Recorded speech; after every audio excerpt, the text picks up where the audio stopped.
Have you ever told a little white lie to impress someone? Well, let me tell you about Arthur. Arthur's lie wasn't so little, and it definitely wasn't white. It was more of a deep and blue.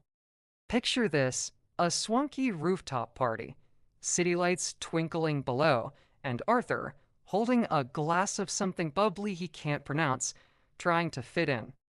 He's surrounded by a group of impossibly cool people. Someone mentions their recent triathlon. This is Arthur's moment.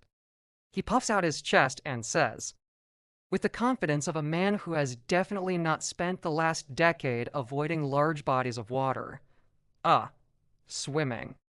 Yes, I was a competitive swimmer back in the day. Regional championships, the whole bit. They used to call me the human torpedo," he winks. It's a terrible wink, more of a facial twitch, but it works. A woman named Sarah, who looks like she was sculpted from sunlight and good decisions, turns to him, her eyes wide with admiration.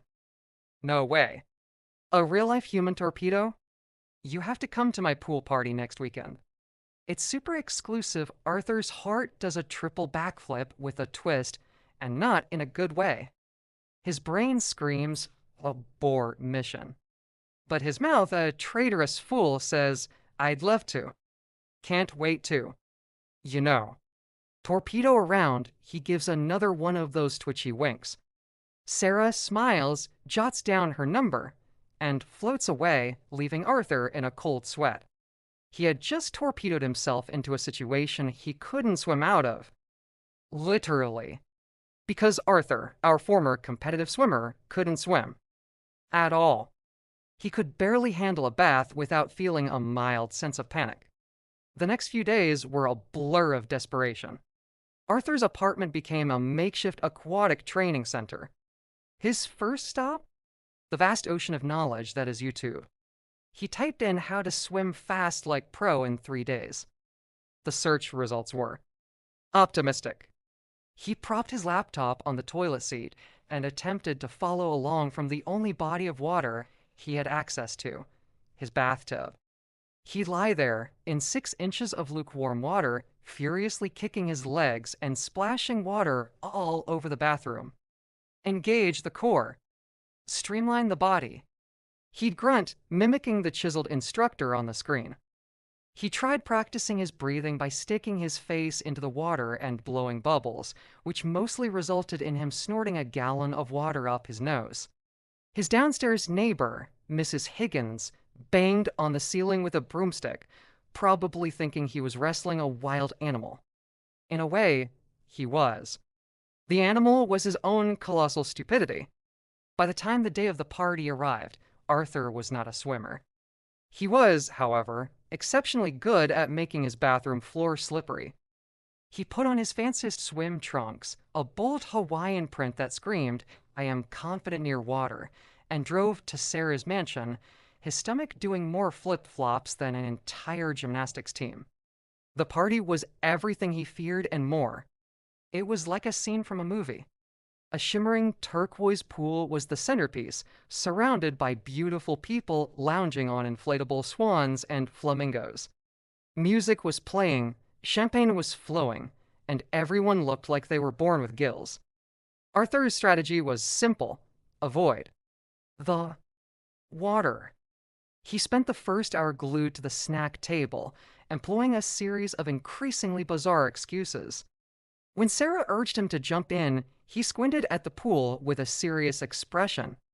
I don't know, Sarah. The pH balance looks a little off. A bit on the alkaline side. Bad for the strokes, you know? Creates drag." Sarah just blinked. Later, a guy named Chad, who had muscles on his muscles, slapped him on the back and said, "Come on, torpedo. Show us what you got." Arthur held up a single grape he'd been nursing for 20 minutes. "Can't," he said gravely. "Just ate this grape. It's surprisingly heavy." Safety first, he managed to dodge the pool for what felt like an eternity. He discussed the chemical composition of chlorine with a confused-looking guy by the bar. He critiqued people's diving forms from a safe distance, offering helpful tips like more pointy toes and less splashy. He was a master of deception, a land based marine biologist, a dryland swimming coach. He was almost starting to believe he might actually pull this off. And that's when it happened. He was gesturing wildly while explaining the complex hydrodynamics of the breaststroke to a potted plant when someone, laughing and not looking where they were going, stumbled backward and bumped squarely into him. Time seemed to slow down. Arthur did a comical, slow-motion windmill with his arms. He was teetering right on the edge of the deep end. The music seemed to fade. All eyes turned to him. This was it. The moment of truth. They weren't seeing a man about to fall. They were seeing the human torpedo about to execute a flawless, perhaps even legendary, dive. He could see the anticipation on their faces. Sarah was smiling, phone out, ready to capture the magic. There was no dive. There was only a very ungraceful, yelp-filled tumble. He hit the water with the elegance of a refrigerator falling off a truck. Splash! The cold shock was immediate. His brain went blank. All his YouTube training, all the bathtub practice, it all vanished. He was just a guy who couldn't swim, in a lot of trouble. His arms flailed. He thrashed and kicked, swallowing what felt like half the pool. He was a human blender set to chaos mode. The crowd gasped. Chad looked ready to jump in. Sarah looked horrified. But before any adult could play hero, a tiny figure zipped past them. It was a toddler, maybe 3 years old, wearing bright orange water wings and a determined expression. The little girl paddled over to the flailing Arthur, her tiny legs kicking steadily. She bumped into him with her inflatable ring. "It's okay, mister," she said in a squeaky voice. "Just hold on. I got you."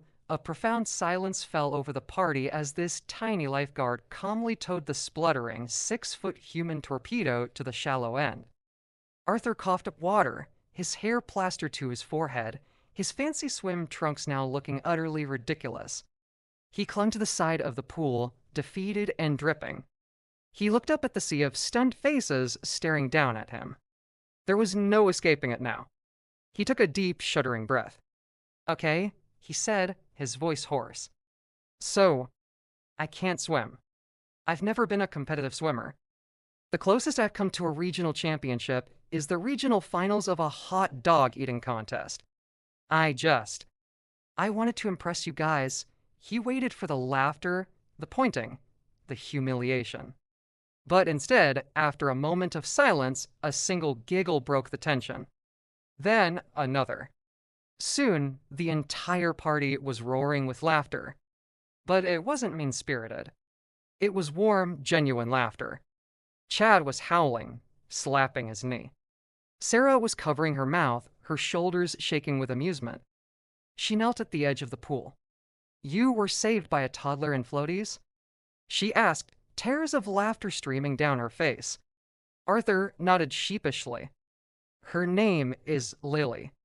She's my new hero." Sarah extended a hand to help him out. "You know," she said, still chuckling, "that's the most charmingly ridiculous thing I've ever heard. Honesty looks good on you. Torpedo." Arthur learned 2 things that day. 1, never lie about being able to swim.